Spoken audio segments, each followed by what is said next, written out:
Next, we're going to explore the role of standards in ensuring that AI is developed and deployed responsibly and how we might be able to learn from past successes and errors in other sectors. Our next panel will be moderated by Tim McGarr. Tim is the AI Market Development Lead at the British Standards Institution, the BSI. He's responsible for investigating new AI markets and delivering new AI services. Please join me in welcoming Tim and his panel to the stage.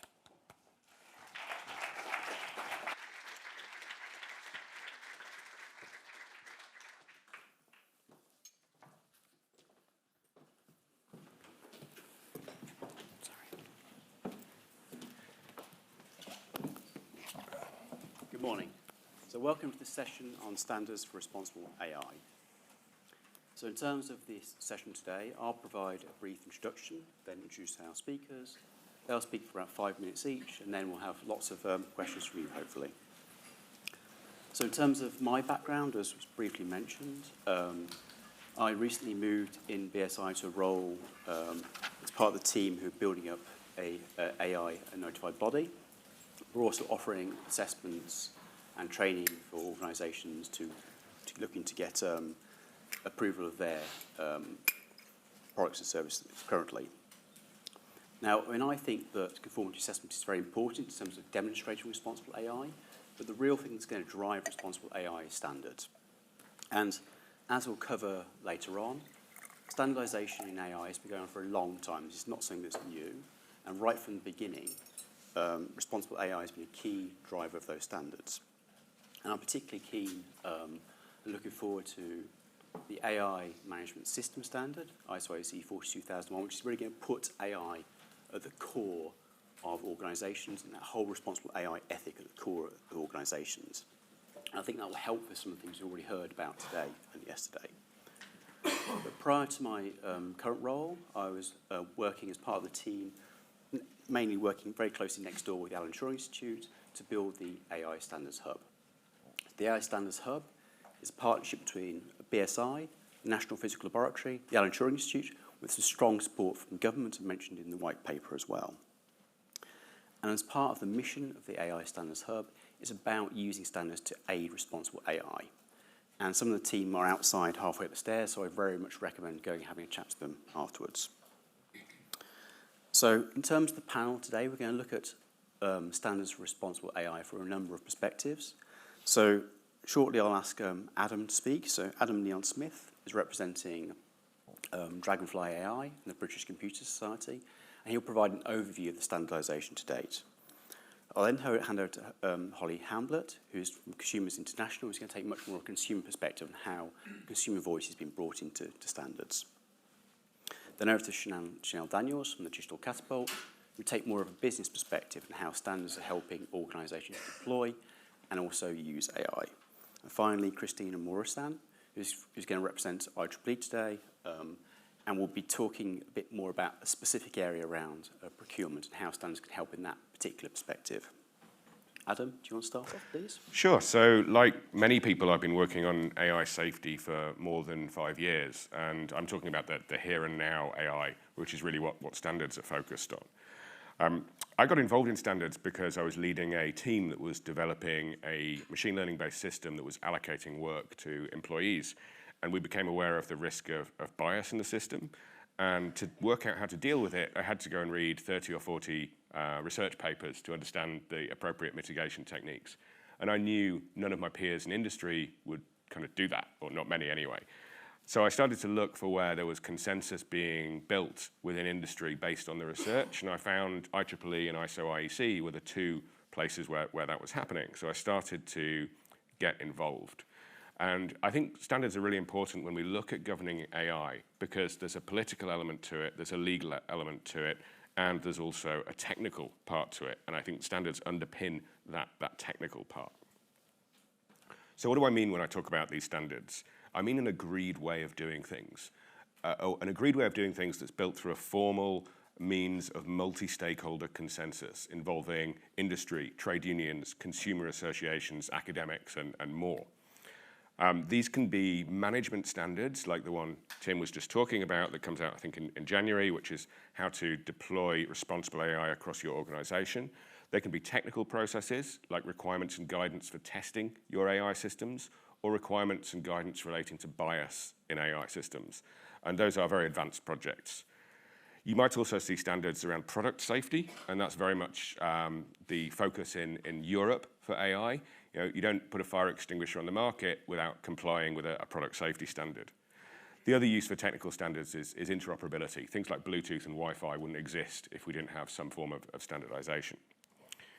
Standards are used for a lot of different things. They're used for managing responsible AI. We have work on governance and impact assessment, for example. They're used for guidance on very technical topics like explainability in AI or measuring the accuracy of NLP. They're used to engender customer trust throughout the supply chain. If you're an SME, you're used to being asked by your customers about compliance with standards in onboarding assessments and things like that. And they're also used for barriers to trade internationally. Now, I just want to focus very quickly on the demonstrating compliance with the law. In Europe, under the AI Act, you will not need to read the law. You will only need to read the standards that Europe designates as harmonized standards under the law. And that is deliberately to protect innovation and minimize the impact on SMEs, which is a really interesting approach that's been used before for things like toys and machinery, but has never been used for something like AI. So standards are developed in loads of different places. There's de facto industry standards like DVDs. There's professional associations like my colleague from the IEEE. There's national organizations like NIST and of course, BSI. And most importantly, there is the international formal standards development organizations like ISO/IEC, and in Europe, Cenelec. The UK has over 100 experts on a BSI committee that are contributing to all this work internationally.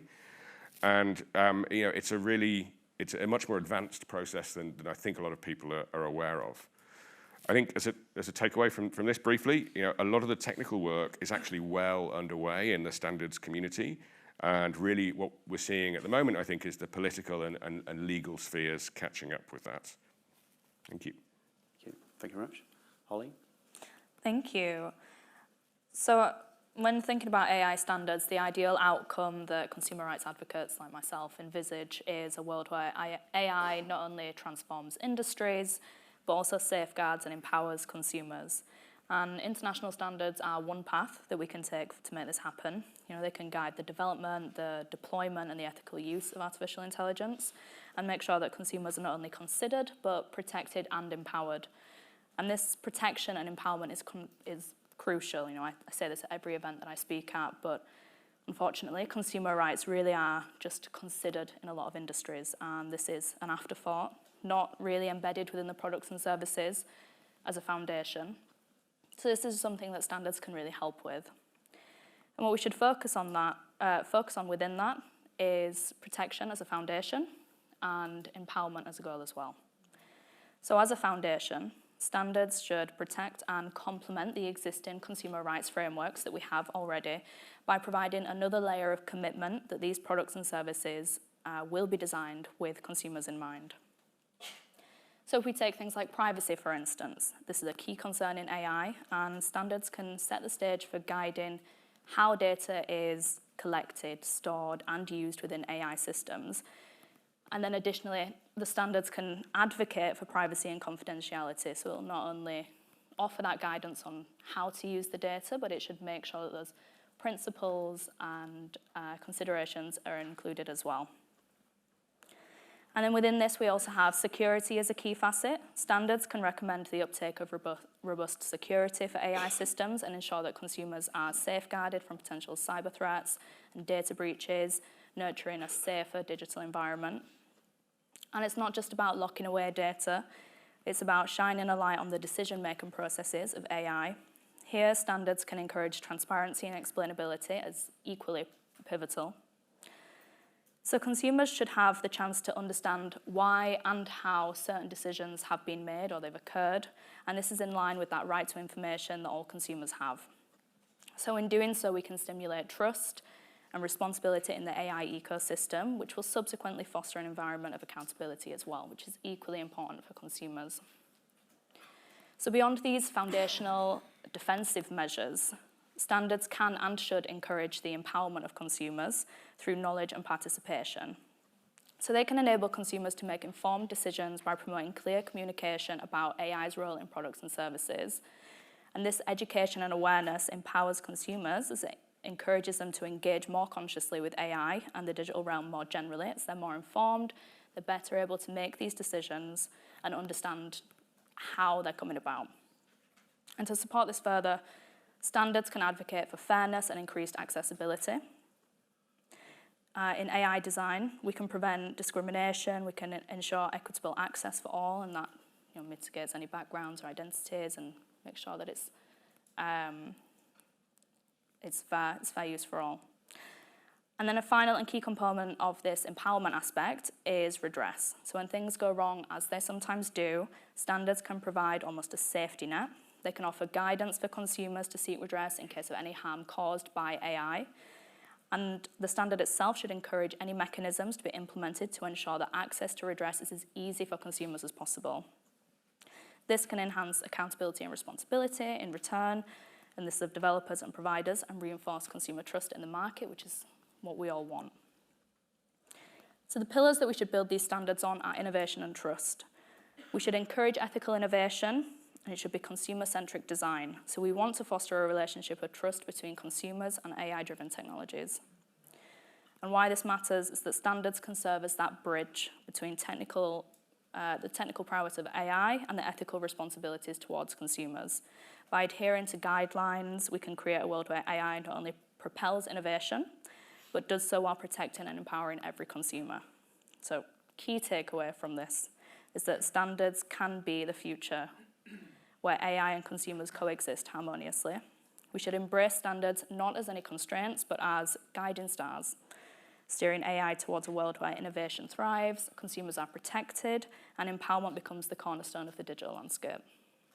Thanks. Thank you. I think as Adam mentioned, consumers are core in terms of developing standards, as are other stakeholders such as academia and business of all sizes. So now I'll hand over to Chanell to go into more details about the business perspective. Sure, and yes, so speaking of the businesses of all sizes, for me, my background is working within online safety, responsible innovation, in big tech, in like medium scale-up companies, and at the moment with Digital Catapult, it's like a lot of my time is spent on helping smaller companies, especially early stage innovators, be able to navigate some of the responsibility, ethical, safety concerns.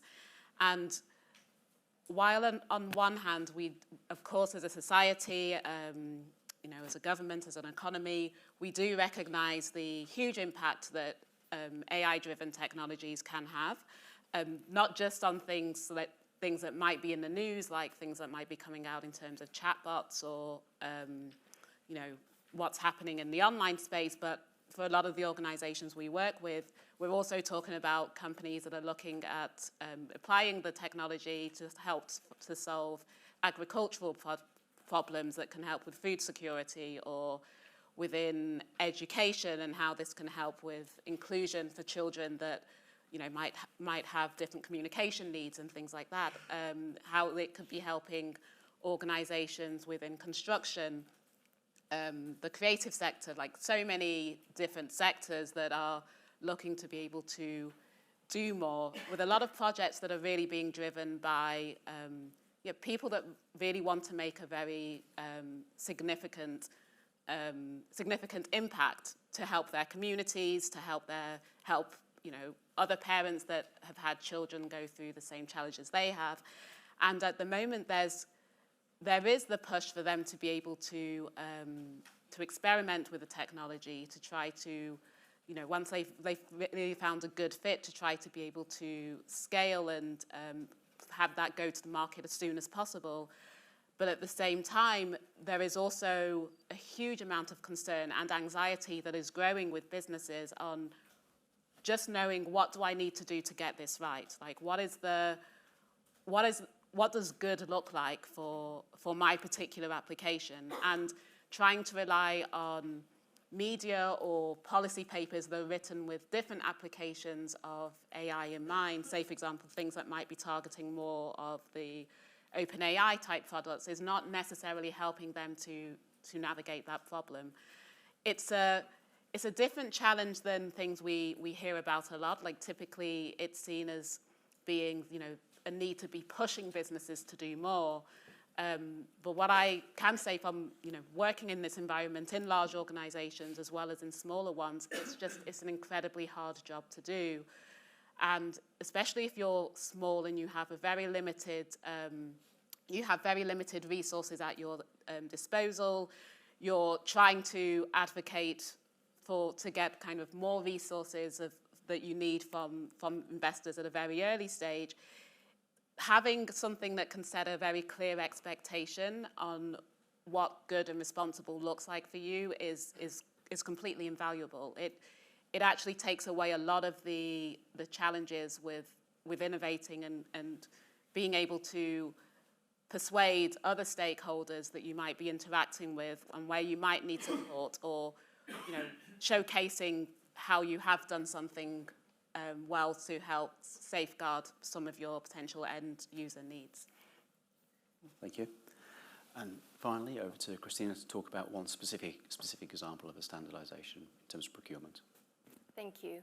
I just want to share some reflections on responsible AI procurement and how that translates into our IEEE standard. And I want to base that on my academic research, but also my experience with the IEEE Working Group on AI Procurement. Responsible AI procurement is emerging as a kind of a AI soft law governance mechanisms in the way that it has a potential to promoting compliance with ethical norms throughout the procurement cycle. And it does hold a lot of promise, but at the same time, it is not a silver bullet that could magically solve all problems of government use of AI. So it is important to consider the challenges to improving the procurement process incrementally by incorporating the emergent nature of AI risks. This is a major challenge here. Another point I want to make is the relationship between the traditional procurement and AI procurement.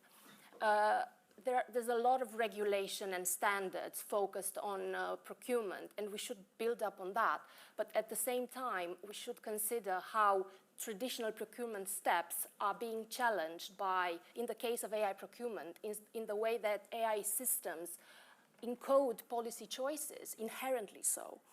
Another point I want to make is the importance of creating tools for meaningfully engaging the public at all stages of the procurement cycle. And here, in my academic research, I identified public engagement as a kind of a core transversal criterion for all AI governance mechanisms, standards, audits, procurement, whatever is important here. But when we talk about safe and responsible use of AI, we need to find ways of engaging the public meaningfully to assess the risks, but also to assess public preferences and values. A point that I want to end with is the need for and the importance of consensus-based governance. This is very relevant for standards, but I want to extend that to AI governance in general. For example, our IEEE team has been working on the first global standard on AI procurement. It is aimed at supporting procurement teams within public organizations that wish to purchase AI solutions from private vendors. And we've been working on it for the past 2 years. It is meant to be finalized next year. But again, this consensus-based process has been an opportunity to bring more value and legitimacy to the process, but also a challenge in terms of time frame. It does take a long time to create these standards. Something that I like to share is that working on standards sometimes feels like negotiating a UN resolution in the way that, every word, every sentence has a collective decision-making process behind it. So in the way our standard embeds the principles of responsible AI is, I think, asking the right questions, essentially, and also offering the right tools that encourage the users of the standard to engage deeply with all the stages of the procurement process. whether we talk about problem definition and asking, for example, do we really need an AI solution or not? Whether we engage with evaluating vendors and AI solutions and negotiating a good contract. So yes, all these tools. Thank you. The other thing I'll just mention about procurement as well is procurement is a great process for pushing standards down the supply chain. As you've seen through requirements of procurements in procurements of either usage of standards or conformity assessment, it's led to the spread of quality management, environmental management, good cybersecurity, privacy through supply chains as well. So I'm just going to ask one question to the panel, then open up to the audience for any questions you may have. So as you've sort of spoken, there are various things that you mentioned and challenges. And where are you seeing that the key challenges in terms of responsible AI sit? And where can standards, or where could standards help with those? Adam, do you want to go first? Sure. Well, I mean, I don't think they're technical. I think if you accept that sometimes you won't be able to mitigate risks and therefore you won't place your AI system on the market or deploy it, then actually the things we need to solve are not technical. The things I think we need to solve are legal. We all know about the EU's AI Act. China has AI laws. Biden released an executive order yesterday mentioning international standards, actually. What we're kind of missing is regulatory clarity in the UK, which I hope will be coming soon. We had a really good pro-innovation white paper out early in March. I think the government response on that is imminent. And I just want to touch on the phrase regulation stifles innovation that you sometimes hear. I went around Web Summit and talked to 100 different AI startups last year in November. None of them were opposed to regulation. In fact, they all welcomed it and wanted regulatory clarity so that they could raise more funding, because the VCs would have more confidence in what they're doing and that they would know what to build. So for me, I think regulation is really the missing piece at the moment. Thank you. Just to also reference that the UK's AI white paper referenced out the importance of standards and assurance as well. Yes. Hollie, do you want to come in on that one? I think mine's in a similar vein in that it's not the technical issues that, these things need to be addressed, but when things go wrong, redress needs to be available, it needs to be clear, it needs to be accessible, and it needs to work properly. It's fine having redress systems in place, but if they don't work for consumers or they're difficult to use, or an instance with any type of cross-border redress that makes it increasingly more difficult, then that is the biggest problem that we have. We need to make sure that any rights that consumers have, any digital rights, they can be enforced, they can be used properly by consumers, and that redress needs to be in place. Thank you. Chanell? I guess on a similar vein that I would say I don't see the biggest challenge, or at least the challenge for me doing my job and the thing that keeps me up at night. It's not so much the thing that sits with the core of the technology. For me, the bigger challenges come with really thinking about the risks and trade-offs when we're thinking about the application of that technology. And with this, there's so many different variables for us, for a company, but also for us as a society to consider. And also so many different levels of thinking of what the threshold of appropriate risk management should be. And so I think that this for me is something that I do feel is like probably the bigger challenge when we're thinking about what the potential is of this, of AI technology. But likewise, when we're thinking, which might be dominating the debates in maybe a year, 2 years' time, of when we're thinking of what AI plus quantum might be bringing and things like this, there's a level of theory that can be thought about in just the lab, but actually when you have companies, people engaging with it in ways that haven't been anticipated, or applying it to industries that haven't been anticipated before, there's a large scale of things that could go wrong. So yeah, it's also worth mentioning that standardization starts long before things hit the main headline. So like quantum standardization has been going on for quite a long time. AI has been going on for at least 8 years in terms of standards. So Cristina, finally to you, sorry. I would say it's about people and process. So on the one hand, the importance of bringing together multidisciplinary teams of experts from academia and the industry working together on the standards. Then consensus-based process, as I mentioned earlier, but also bridging. I like this word a lot. Maybe it's because I come from Cambridge, so it's embedded in the word. But it's bridging between theory and practice, bringing this high-quality research from academia and translating it into the standards, bridging between this kind of high-level thinking focused on principles and values, but also the practicalities needed by the users of the standard, like in our case, procurement teams. And I think this kind of continuous process of bridging between different approaches is what ensures that a standard can be more than a policy document. I like to think that it's somehow an ecosystem co-created by different stakeholders, like experts working on a standard, the public, the users of the standard, and so on. Thank you. Very good, very good. So now open up to questions. I'll take 2 questions, if you can please keep them quite concise. So there's one down here, and one there and one there. If you take those 2, please. Hi, thank you for your discussion. And I have a question around all this method we talked about, like impact assessment, red teaming, third-party audit. All this method can be used to build these responsible AI ecosystems. But the problem is when you talk to tech company, especially small company with limited resources, they don't really understand under what situation which method fit them the best.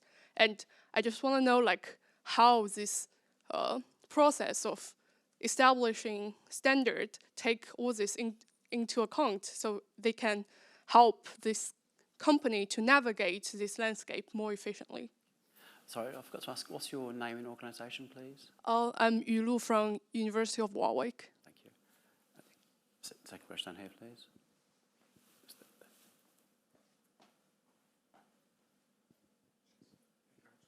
It's Matthew Blakemore from the AI Carumba consultancy.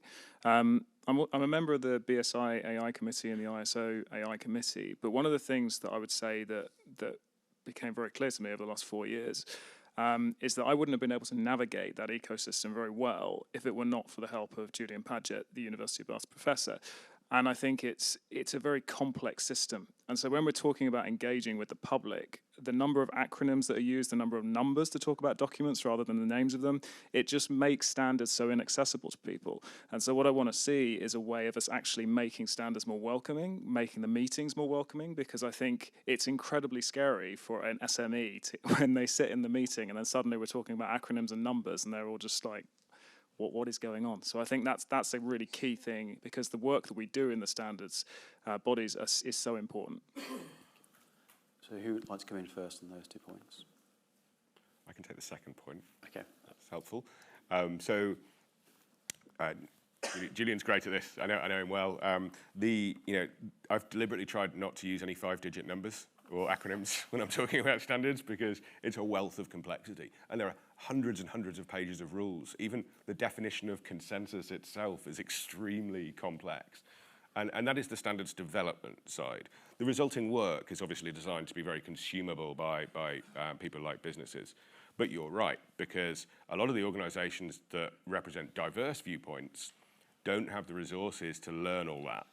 Okay, so I'm particularly thinking about SMEs and civil society. One of the things the AI Standards Hub has been trying to do in the UK is to try to do outreach and bring people in for the day or bring people in through a website and a discussion forum so that they don't have to learn all that horrific complexity. It's one thing to know AI technically, it's another thing to understand how to get anything done in the world of standards. It's very complex.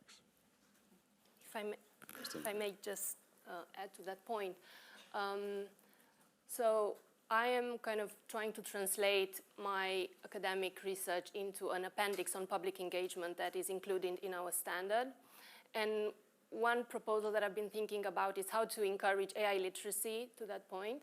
And for example, just a very practical thing that could be done is if you organize a public consultation of some sort, you could actually send some kind of information packages beforehand. It's very useful and very effective, and have some kind of a translation of the language.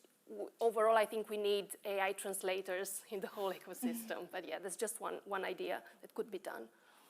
Chanell, I can. Oh, do you Chanell, want to go? and Hollie. Sure. Yeah, Yep. go So I guess I'm thinking about this in answer to both of the questions. So I think the answer is relevant to equally. And Yulan, with your point about like how, yeah, even thinking about, you know, a company that wants to go in and says like, you know, I'm going to be doing this and I've done this risk assessment and I think based on this risk assessment, I don't really have risks. And then looking at it, it might be a risk assessment that's designed around, I don't know, yeah, like creating a chatbot and thinking about misinformation, and the company's thinking about using AI to monitor health and safety in a construction site. Like, of course, that risk assessment is not going to be the most beneficial for them to know what they really need to do. But I think in some ways, by having a standard, it doesn't necessarily mean that the company in themselves like need to understand everything about that standard and really how to navigate it. But what I think it will really make a big difference with is when you have the thinking about that whole ecosystem of support that could be available to a company. Definitely a lot more is needed within responsible AI. But if they were to know, for example, that going to a consultancy, they're going to be getting a service that will help them to be able to meet that standard, they can have confidence in that consultancy, and they could know, if there's a consultancy that might specialize with one type of standard that might be geared towards one sector versus another consultancy that might be specialized with another type of standard, or equally with, technical tools that might be able to help them mitigate some of the known risks that we have too. I think that almost helps with a level of understanding what the quality is with what they could be doing, even if they don't necessarily understand the ins and outs of the standard itself. Yeah. So I know that standards are not necessarily geared towards consumers, but they absolutely can and should be. Like, they can be such useful tools for consumers to validate any information queries within that search journey, and it could save a lot of time and effort if they had something where they knew that a product or service was compliant with standard X standard. But it's the translation that needs to become more consumer friendly, and that can either be through the standards themselves become more consumer friendly in language or their delivery. It could be education efforts so that they're made more consumer friendly through any external publications. We could go down the route of certification, which I know has its own problems, but it is a useful tool for consumers just to indicate that this is something that is consumer friendly, that is standard compliant. And just having access to that information would make the consumer search journey, make the purchasing decision so much easier, so much more simplified, and it would really relieve a lot of stress. There's an emotional search journey that we're familiar with for consumers, and at the point of trying to find information, there's what is for some reason termed a fuzzy, unclear feeling, and it can help remedy that if they know that something is compliant. So I think that's a useful way to try and translate standards into a more consumer-friendly medium. If I can just come to the lady at the back's question about where should businesses go to try and approach and access all this. I think that the first step is absolutely to put in place a management system for AI to ensure that you have a policy, a risk management process, etc. You will assess the risks relating to your use or development of AI, and then you will use the standards process to guide you as to which other standards you might need to help you mitigate those risks. And for example, you mentioned red teaming. There's a whole standard on how you test AI. It doesn't say red teaming because we try and get rid of buzzwords. And what you'll find is there's a whole range of different techniques that are defined that a business can use.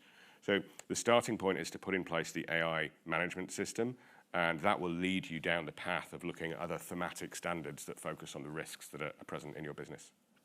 I mean, just to come back to that point as well, I'm the only person who's been guilty about using a standards number so far, I think.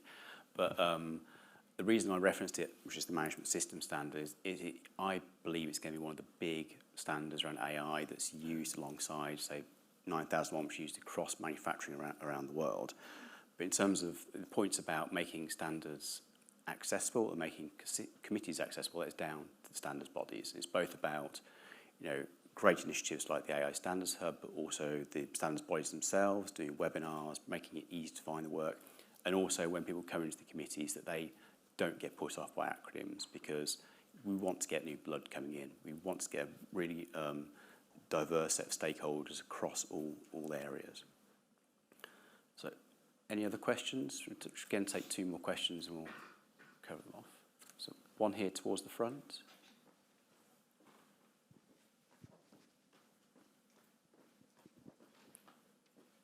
Again, name and organisation, please. Ray Eitel-Porter from Accenture.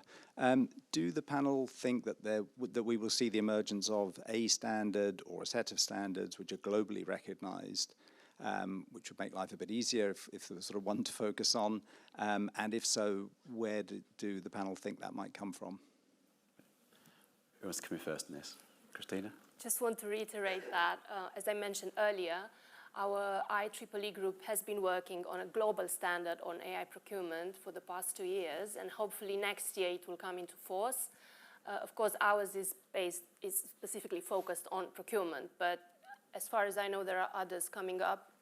I can't remember exactly an ISO, the number, but I know there's something coming up. I'll cover some of that. So, Adam? Yeah, I mean, if you look at the World Trade Organization, they look very much to international technical standards that are developed by multi-stakeholder organizations, and kind of de facto, the ISO IEC standards will most likely to take that place. I don't want to knock anything that's going on in IEEE. It's great work, and I participate there as well.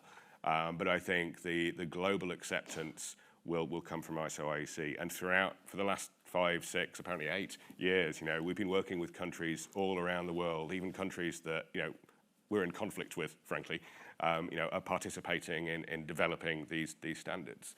So there is a lot of global consensus there already.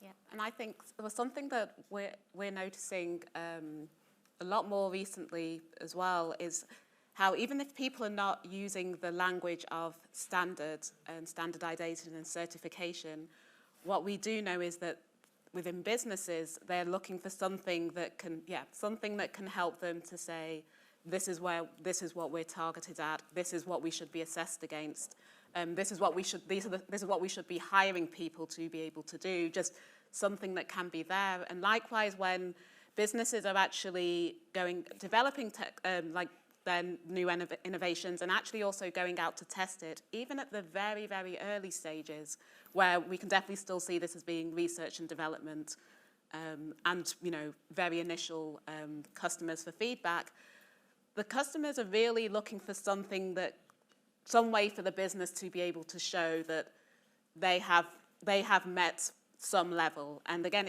it's very interesting because no one's using the word standard, but actually that is what people are looking for. I'm all right. Okay, so the other thing I was going to reference, yes, I think we will have a set of standards. I think it also referenced the EU AI Act, which covers a certain set of areas, some of which will be ISO IEC standards, either already existing or in development, and potentially some European standards. That will also put a clear set of standards that organisations have to focus towards. I think we've only got time for a very quick last question, and I'll take one of my own ones, please. So it's a question that regularly comes through, so how do standards keep up with innovation? As we all know, the pace of innovation and change in AI just keeps getting faster and faster. It's very hard to keep up. So how do standards keep up with that pace of innovation? Cristina? Really love this question. It's something that I think about a lot. But if I may, I want to reframe this question just a bit to offer an alternative premise to it, but I think it might be interesting for our conversation here.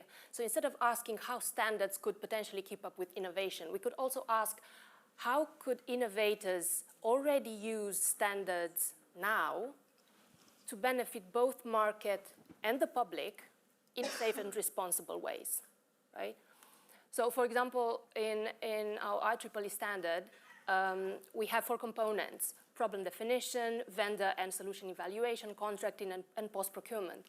Now, the first component is very crucial because we offer tools to encourage users to engage with defining the problem on a deeper level, to actually understand the problem better before seeking for solutions, whether they might be AI solutions or non-AI solutions, right? So conversely, this kind of approach could be used to engage innovators, to encourage them to engage and understand the problem on a deeper level before innovating and proposing solutions, right? This is the main point. Thank you. Anyone else wants to come in on that one? All right.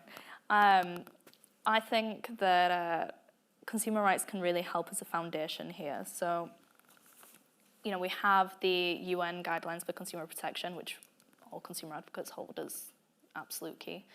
And if these are implemented into frameworks, they offer a basis and a foundation where, if complied with, there shouldn't be too many problems, you know, with issues of transparency and explainability with AI. The right to information is there and embedded in consumer rights. And if we follow that, then that can hopefully mitigate those problems. We have also rights for information and privacy, so then data protection could be mitigated in those instances. We have rights on economic interests of consumers, so we can try and apply them broadly or narrowly, but that could serve as a basis to make sure that any innovation that comes in is just applied to that framework. Briefly, because I think we're nearly out of time, you know, there are two ways of innovating. You can innovate in terms of the application use case, or you can innovate in terms of technology. In terms of innovation, in terms of use case, you know, you've already got a general set of standards that's likely to cover what you're doing. If you're inventing some crazy new technology, it's likely 1 to 5% of your technology solution is actually really innovative, and the rest is what we already know. I don't think there's any real way for standards to actually keep pace with technical innovation. Any final points? I think for me, like thinking about this from a business perspective, like of whatever size and whatever point they are on their innovation journey, I think it's really about being able to sell the standard as being relevant for them. Not only relevant for what they're developing, but also relevant for the business reality of how they're operating. There is a lot of pressure on businesses to be able to launch things as quickly as possible, as cheaply as possible, too. And so I think that it's just about, ensuring for me that the process behind those standards and the process being able to communicate those standards are really tailored to what businesses need, going forward. On that great point, I think we'll leave it there for today. So thank you very much for your questions, and thank you very much to the panel, so Adam, Chanell, Cristina, and Hollie. And I'll hand back over. Thank you.